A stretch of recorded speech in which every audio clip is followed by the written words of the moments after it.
नमस्कार मैत्रिणींनो, चला तर मग आज आपण बघणार आहोत थंडी स्पेशल किंवा हिवाळा स्पेशल असे दुधीचे गरमागरम थालीपीठ, जे तुम्ही नाश्त्यालाही करू शकतात किंवा टिफिनलाही देऊ शकतात। चला तर वेळ न घालवता आपण आपल्या रेसिपीला सुरुवात करूया।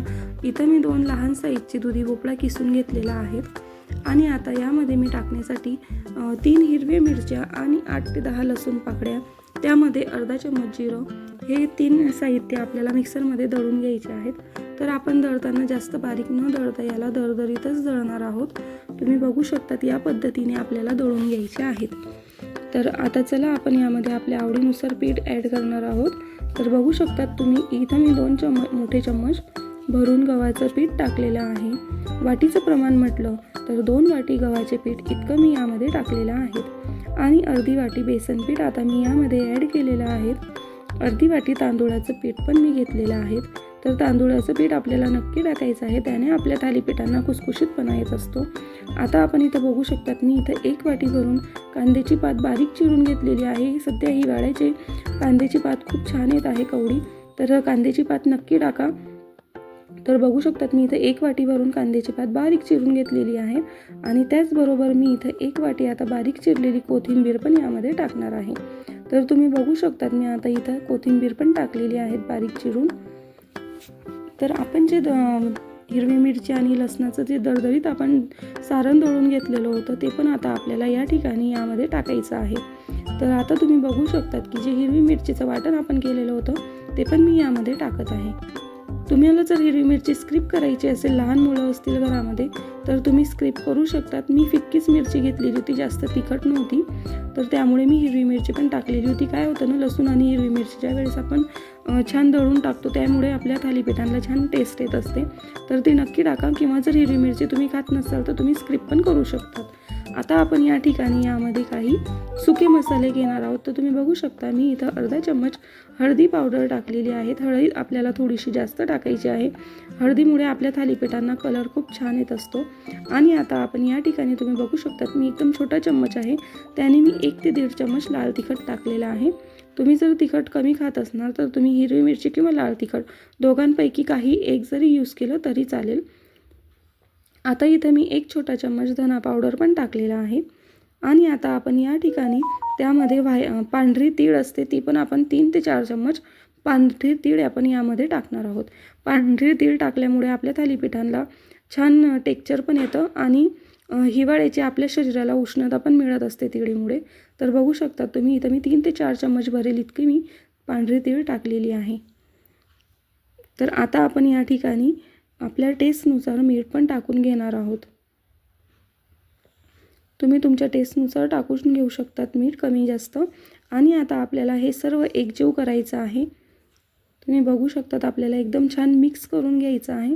आणि हो मैत्रिणींनो, आता या थालीपीठांचं मी तुम्हाला एक सिक्रेट सांगते, ते म्हणजे आपल्याला पाण्याचा अजिबात वापर न करता फक्त आणि फक्त दुधीमध्येच आपल्याला हे पीठ पूर्ण मिक्स करायचं आहे आणि एक थेंबही पाणी न टाकता आपलं पीठ छान काय म्हणतात ना त्याला, सैलसर भिजून तयार होणार आहे। तुम्ही बघू शकतात आता पुढे तुम्हाला दिसेलच, एकदम सैलसर आपण थापून घेणार इतपत आपलं सैल पीठ भिजून तयार होईल। तुम्ही बघू शकतात बघा, आपण जेव्हा सुरुवातीला मिक्स करतो ना त्यावेळेस आपल्याला थोडं हार्ड जातं, पण हळूहळू त्या मिश्रणाला पाणी सुटत जाणार आणि आपलं पीठ ॲटोमॅटिकच सैलसर भिजत जाईल। तर तुम्ही बघू शकतात, अजिबात काही घाबरायचं टेन्शन नाही आहे की पाणी टाकावं लागेल असं, अजिबात पाणी टाकायची गरज पडत नाही। आपण त्या दुधीमध्येच आपण पीठ मिक्स करून घेत असतो। जसं जसं आपण मिक्स करत जाणार तसतसं त्याला पाणी सुटणार आणि आपलं पीठ छान सैलसर भिजून तयार होईल। बघू शकता तुम्ही माझं पीठ पूर्ण मिक्स झालेलं आहे आणि आता त्याला थोडं थोडं पाणी पण सुटते, त्यामुळे आपलं पीठ एकदम सैलसर तयार होईल थालीपीठांसाठी। हे बघा, बघू शकतात आपल्याला छान मिक्स करून घ्यायचं आहे, जेणेकरून मीठ, मिरची किंवा मसाले आपण जे जे टाकलेले आहेत ते आपल्या सर्व पिठामध्ये मिक्स होतील एकसारखे, कुठेही कमी जास्त न होता एकसारखी सर्व मिश्रणामध्ये मिक्स होणार। बघू शकतात आपल्याला या प्रकारे मिक्स करत राहायचं आहे। अजिबात पाण्याची आवश्यकता भासत नाही, थेंबभरही पाणी लागत नाही मैत्रिणींनो। तुम्ही बघू शकतात किती सैलसर पीठ भिजून तयार आहे थालीपीठांसाठी। हे बघा, या प्रकारे आपल्याला मिक्स करत राहायचं आहे आणि जोपर्यंत असं मिक्स होत नाही तोपर्यंत आपल्याला मिक्स करतच राहायचं आहे. अगदी 10 ते 15 मिनिटांमध्ये आपलं पीठ तयार होऊन जात असतं.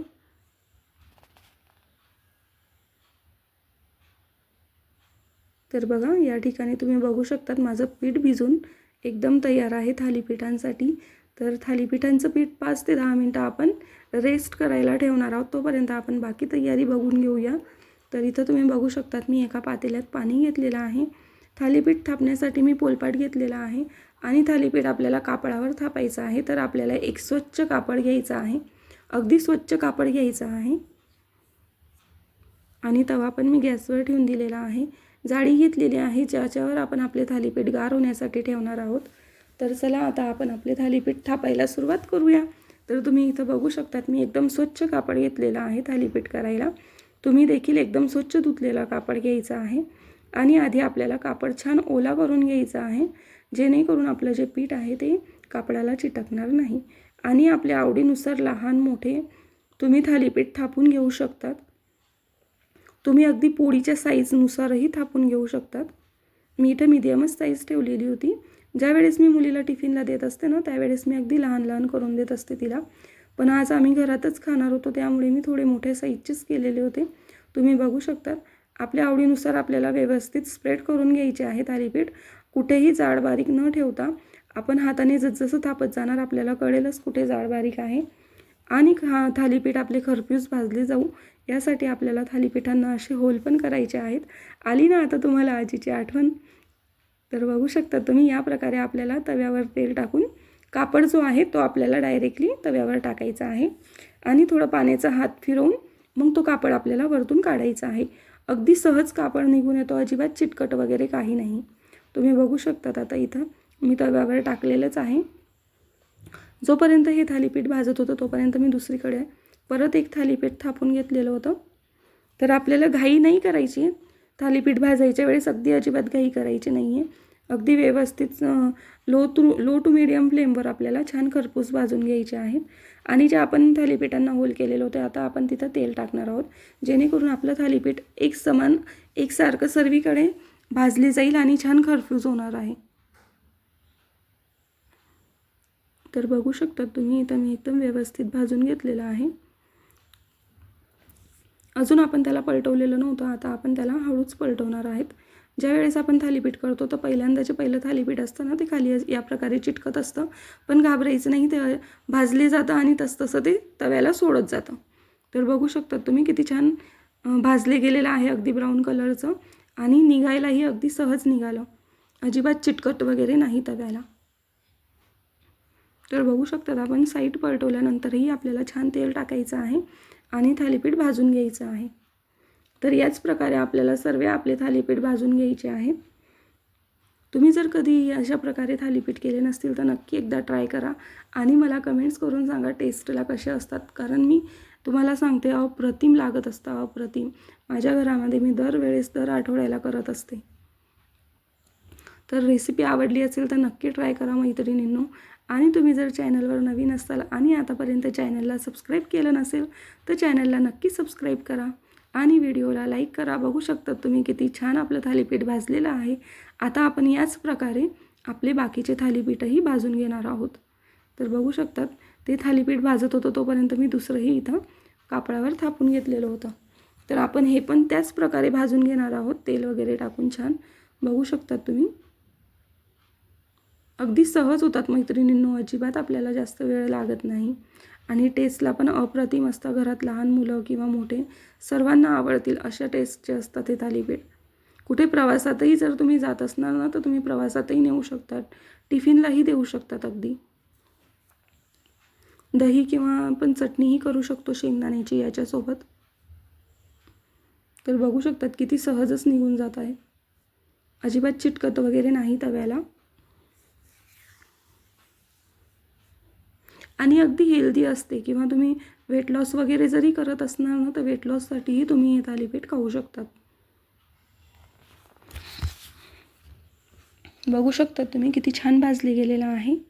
तर याच प्रकारे आपल्याला आपले सर्व थालीपीठ भाजून घ्यायचे आहेत आणि कापडावर थापून घ्यायचे आहेत. कापडाला मध्ये मध्ये पाण्याचा हात लावत राहायचा, जेणेकरून कापडाला आपलं पीठ चिटकत नाही. तर बघू शकतात मैत्रिणींनो तुम्ही. आता मी याच प्रकारे सर्व थालीपीठ करून घेणार आहे. तुम्ही जर माझ्या चॅनलवर नवीन असणार तर प्लीज चॅनलला सबस्क्राईब करा, व्हिडिओला लाईक करा आणि माझी रेसिपी कशी वाटली मला नक्की कमेंट्स करून सांगा. तर बघू शकतात तुम्ही माझे थालीपीठ तयार आहे. थँक्स फॉर वॉचिंग मैत्रिणींनो.